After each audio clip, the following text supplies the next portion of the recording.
It is great to be standing by this fantastic painting that was done by Rosa Branson for one of our carol services on the 20th of December 2012.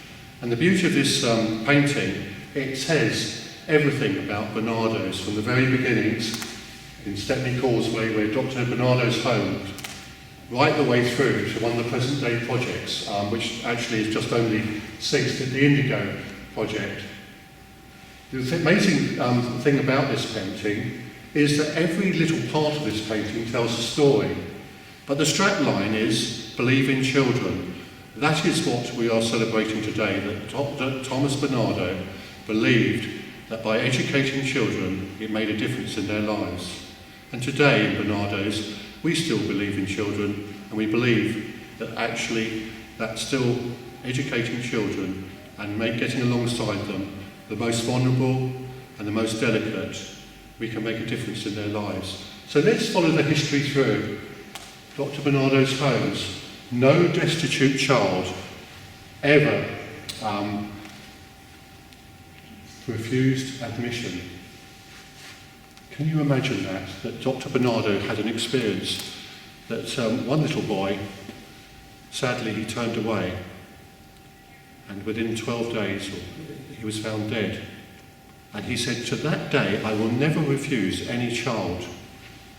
And as I look up along here, I see the William Baker Technical School, the Goldings School, where so many of our old boys can remember going back for reunions at Goldings.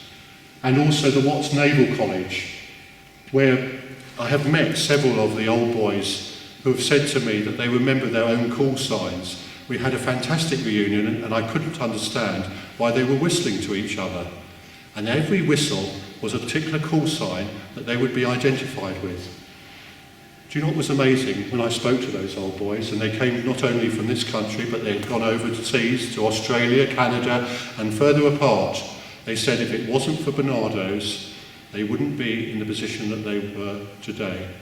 Some had done extremely well, and some were multimillionaires, and some hadn't done so well. But everyone said, we were very pleased to be in Barnardo's, and they were so grateful for that. What a lovely image of the dear doctor himself. And we had a Barnardo's Christmas Carol concert at St. Paul's, and I remember taking part in that. 2,500 people attended, and what a fantastic opportunity to celebrate everything that Barnardo's had done.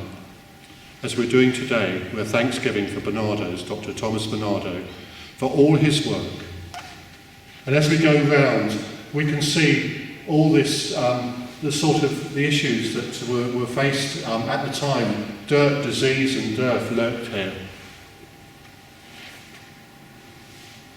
We were talking about Victorian times. We were talking about times when children basically would die if they were left on the streets. But what I do like is as we go up and through this, can you see that radiating sun right in the middle there of a young boy, white boy, and a young black girl? That to me represents hope. And that's the hope we share today that Dr. Barnardo set for us all those years ago. In 1866, he said, I'm going to establish an organisation that has hope. And do you know what?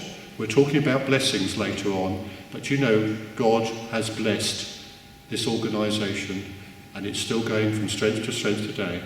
So when you look at this photo and you just look at it and bring back the memories of everything that it means to you in terms of whether you actually were in one of the homes like Goldings or Watts, just think back and say, thank you, Dr. Barnardo, for that foundation.